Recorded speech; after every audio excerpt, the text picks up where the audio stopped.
mengemukakan pertanyaan berupa mengapa terhadap ayat Al-Quran adalah langkah awal mendalami makna perkataan Allah dalam Al-Quran.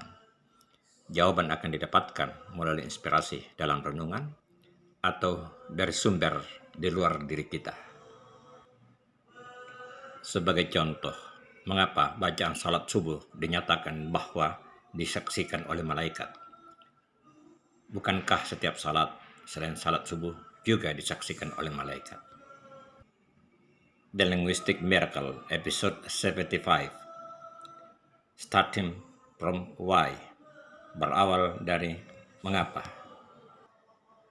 أقم الصلاة لدلوك الشمس إلى غسق الليل وقرآن الفجر إن قرآن الفجر كان مشهودا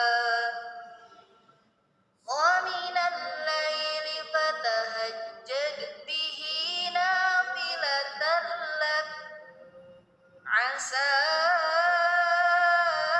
أن يبعثك ربك مقاما محمودا. Dirikanlah salat dari sesudah matahari tergelincir sampai gelap malam, dan dirikanlah pula salat subuh. Sesungguhnya salat subuh itu disaksikan oleh malaikat. Al-Isra 78. Dan pada sebagian malam hari, bersembahyang tahajudlah kamu sebagai suatu ibadah tambahan bagimu. Mudah-mudahan Tuhanmu mengangkat kamu ke tempat yang terpuji. Al-Isra 79. Ayat 78 ini satu-satunya ayat yang mengemukakan tentang waktu salat. Secara detailnya didapati pada hadis dan sunnah Rasul. Pada ayat ini ditekankan salat subuh yang disaksikan oleh malaikat. Mengapa ada penyebutan salat subuh disaksikan oleh malaikat, sementara diketahui bahwa sebenarnya setiap salat disaksikan oleh malaikat. Bahkan malaikat di kanan dan kiri selalu ada mencatat segala perbuatan manusia. Adanya penekanan salat subuh disaksikan oleh malaikat karena salat subuh itulah paling langka disaksikan oleh manusia. Jika sang hamba menuju masjid, sepi kanan dan kiri, namun Allah mengingatkan adanya saksi malaikat. Pada saat menuju masjid untuk salat fardu pada waktu duhur, asar, maghrib, dan isya, umumnya disaksikan oleh banyak manusia. Boleh saja menimbulkan riya.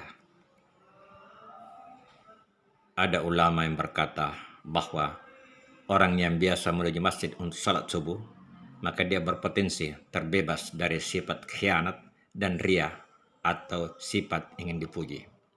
Dia melakukannya karena Allah semata. Itulah tujuan penekanan malaikat jadi saksi. Ayat 78 ini menyebut waktu salat fardu dimulai pada saat tergelincir matahari hingga terbenam. Selanjutnya, mulai terbenamnya matahari hingga terbit matahari atau nampaknya fajar. Saat matahari terbit hingga sebelum tergelincir adalah waktu kerja secara umum, bukan waktu melaksanakan salat fardu. Ini tentu pengecualian bagi yang tinggal di dekat atau berada di kutub utara atau kutub selatan, yang siang dan malamnya berlangsung selama 6 bulan.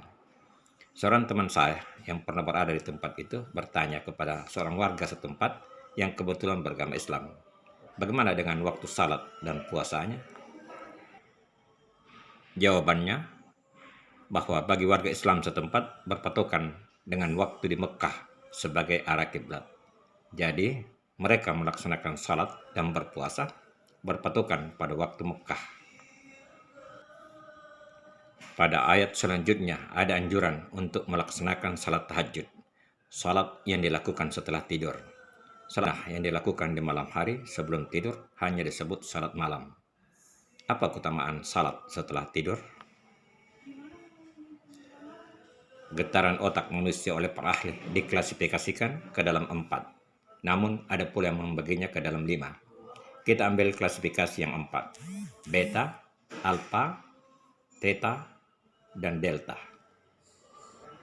1. Beta di atas 20 Hz atau lebih dari 12 Hz sampai dengan 20 Hz. Merupakan gelombang otak yang terjadi pada saat seseorang mengalami aktivitas mental yang terjaga penuh. Anda berada dalam kondisi ini ketika Anda melakukan kegiatan Anda sehari-hari dan berinteraksi dengan orang lain di sekitar Anda. Frekuensi beta adalah keadaan pikiran Anda sekarang ini ketika Anda duduk membaca presentasi ini. Kedua, alfa 8 Hz atau 12 Hz terjadi pada saat seseorang yang mengalami relaksasi atau mulai istirahat dengan tanda-tanda mulai mengantuk, tepatnya masa peralihan antara sadar dan tidak sadar. Orang yang memulai meditasi ringan juga menghasilkan gelombang alfa. Yang ketiga, theta 4 Hz sampai 8 Hz terjadi pada saat seseorang mengalami tidur ringan atau sangat mengantuk. Tanda-tandanya napas mulai melambat dan dalam. Selain orang yang sedang diambang tidur, beberapa orang mengalaminya saat meditasi, berdoa, menjalani ritual agama dengan khusyuk. Yang keempat, 0,5 Hz sampai 4 Hz. Gelombang otak yang memiliki frekuensi rendah, yaitu di bawah 3 Hz. Otak menghasilkan gelombang ini ketika tertidur lelap tanpa mimpi. Fase delta adalah fase istirahat bagi tubuh dan pikiran. Tubuh melakukan proses penyembuhan diri, memperbaiki kerusakan jaringan, dan aktif memproduksi sel-sel baru saat seseorang tertidur lelap. Otak tidak akan pernah mencapai frekuensi 0 Hz, karena jika itu berarti mati. Nah, setelah tidur, otak akan beralih dari beta ke fase-fase salah satu dari yang ketiga. Tubuh rilaks dan memberi peluang semakin khusyuk dalam salat. Orang yang terbiasa salat tahajud akan mudah khusyuk dalam salatnya. Perilakunya terjaga sesuai penghayatan permohonannya dalam salat. Mengapa pada ayat 79 dinyatakan adanya peluang mendapatkan tempat terpuji? Kemuliaan itu didapatkan melalui usaha. Bangun di tengah malam atau jelang fajar saat orang-orang asik tidur bukanlah pekerjaan mudah. Suatu keniscayaan, pengorbanan dan usaha yang berat mendapatkan imbalan kemuliaan.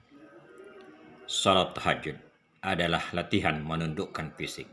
Yang sering terjadi adalah kemauan tunduk pada keengganan fisik, terutama bangun tengah malam. Yang rutin salat tahajud mampu khusyuk dalam setiap salat.